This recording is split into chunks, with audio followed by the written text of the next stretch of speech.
हिमालय के ऊंचे पहाड़ों में एक नदी का जन्म होता है। ये नदी शुरू होती है एक छोटी सी धारा से, जिसे बर्फ पिघलने से पानी मिलता है। ये है चेनाब नदी। चेनाब नदी का जन्म हिमाचल प्रदेश के लाहौल और स्पीति इलाके में होता है। ये जगह ऊंची चोटियों और खुरदरी खूबसूरती वाली जगह है। यहाँ की हवा पतली और ठंडी होती है। यहाँ का नजारा मुश्किल है लेकिन खूबसूरत है। चेनाब पंजाब की 5 नदियों में से एक है। ये उत्तरी भारत और पाकिस्तान की एक मुख्य नदी है। ये नदी सैकड़ों मील तक बहती है, पहाड़ों और मैदानों से होती हुई। ये लाखों लोगों की जिंदगी का सहारा है।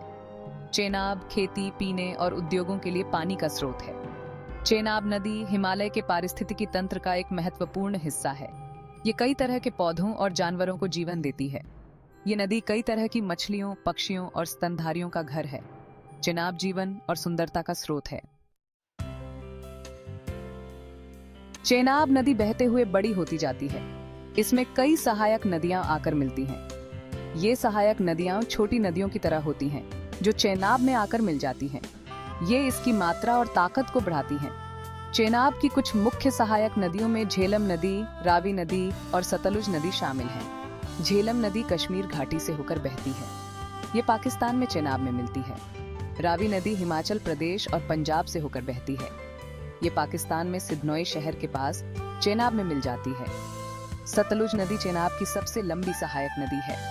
ये तिब्बत से निकलती है और पाकिस्तान में चेनाब में मिलने से पहले हिमाचल प्रदेश और पंजाब से होकर बहती है। ये सहायक नदियां एक विशाल क्षेत्र से पानी लाती हैं। ये चेनाब को एक प्रमुख नदी बनाने में योगदान करती हैं। ये विविध पारिस्थितिक तंत्रों और मानव बस्तियों को भी सहारा देती हैं। चेनाब नदी सैकड़ों मील तक बहती है।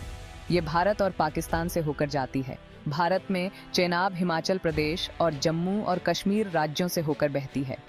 ये नदी जम्मू और कश्मीर क्षेत्र में पाकिस्तान में प्रवेश करती है। पाकिस्तान में चेनाब पंजाब प्रांत से होकर बहती है। ये उच्च शरीफ शहर के पास सिंधु नदी में मिल जाती है। फिर सिंधु नदी अरब सागर में जाकर मिलती है। चेनाब की यात्रा लंबी और घुमावदार है। रास्ते में ये अपना रूप बदलती रहती है।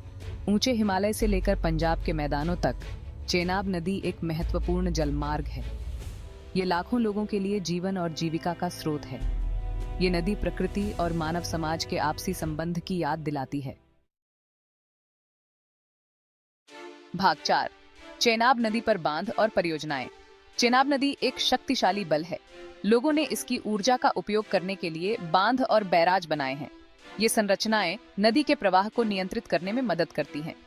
ये बिजली भी पैदा करते हैं और सिंचाई के लिए पानी प्रदान करते हैं। चेनाब नदी पर कुछ प्रमुख बांधों में बगलिहार बांध, सलाल बांध और दुलहस्ती बांध शामिल हैं। इन बांधों से इस क्षेत्र को कई लाभ हुए हैं। इन्होंने बाढ़ को कम करने और घरों और व्यवसायों को बिजली प्रदान करने में मदद की है। हालांकि इनके कुछ नकारात्मक प्रभाव भी पड़े हैं। बांधों के निर्माण से समुदाय विस्थापित हो सकते हैं और नदी का प्राकृतिक प्रवाह बाधित हो सकता है। चेनाब नदी एक अनमोल संसाधन है। इसे सावधानी से प्रबंधित करना महत्वपूर्ण है। हमें मानव विकास की आवश्यकताओं को संतुलित करना चाहिए। हमें आने वाली पीढ़ियों के लिए नदी के स्वास्थ्य की रक्षा भी करनी चाहिए। भाग 5, चेनाब नदी का महत्व। चेनाब नदी सिर्फ एक नदी नहीं है, ये लाखों लोगों के लिए जीवन रेखा है। ये पीने, सिंचाई और उद्योग के लिए पानी प्रदान करती है। ये नदी एक समृद्ध पारिस्थितिकी तंत्र को भी सहारा देती है। ये कई तरह के पौधों और जानवरों का घर है। चेनाब नदी ने इस क्षेत्र के इतिहास और संस्कृति में महत्वपूर्ण भूमिका निभाई है। ये कवियों और कलाकारों के लिए प्रेरणा स्रोत रही है। इस नदी का उल्लेख प्राचीन हिंदू धर्म ग्रंथों में मिलता है। कई लोग इसे पवित्र मानते हैं। चेनाब नदी प्रकृति और मानव समाज के आपसी संबंध का प्रतीक है। ये हमारे प्राकृतिक संसाधनों की रक्षा के महत्व की याद दिलाती है।